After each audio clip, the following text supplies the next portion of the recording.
ஆண்டவராய் இயேசு கிறிஸ்துவுடைய குணாதிசயங்களை பட்டியல் போட்டு நம்ம சொல்லணும்னா ஏராளமாக இருக்கிறது.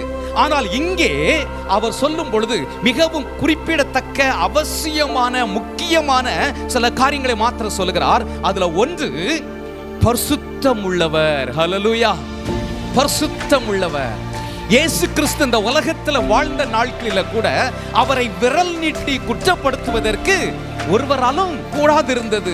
சதுசேயர், பரிசேயர், வேதபாரகர்கள், வேதத்தை கற்று தேர்ந்தவர்கள் இயேசுவை சுற்றி சுற்றி வந்தார்கள் என்று வேதத்தில் எழுதப்பட்டிருக்கிறது.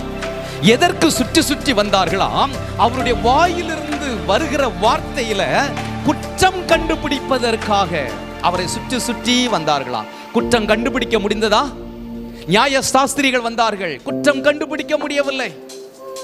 அவரை குற்றப்படுத்துவதற்கு ஒருவராலும் கூடாது இருந்தது. காரணம் என்ன? அவர் பரிசுத்தமுள்ள தேவன். ஹல்லேலூயா.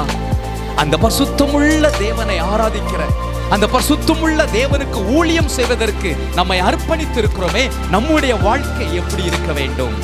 நான் பரிசுத்தராய் இருக்கிறதை போல நீங்களும் பரிசுத்தராய் இருங்கள் என்றும், நான் பரிசுத்தராய் இருக்கிறதை போல நீங்களும் உங்கள் நடக்கைகள் எல்லாவற்றிலும் பரிசுத்தராய் இருங்கள் என்றும் அவர் நம்மை பார்த்து சொல்லுகிறார்.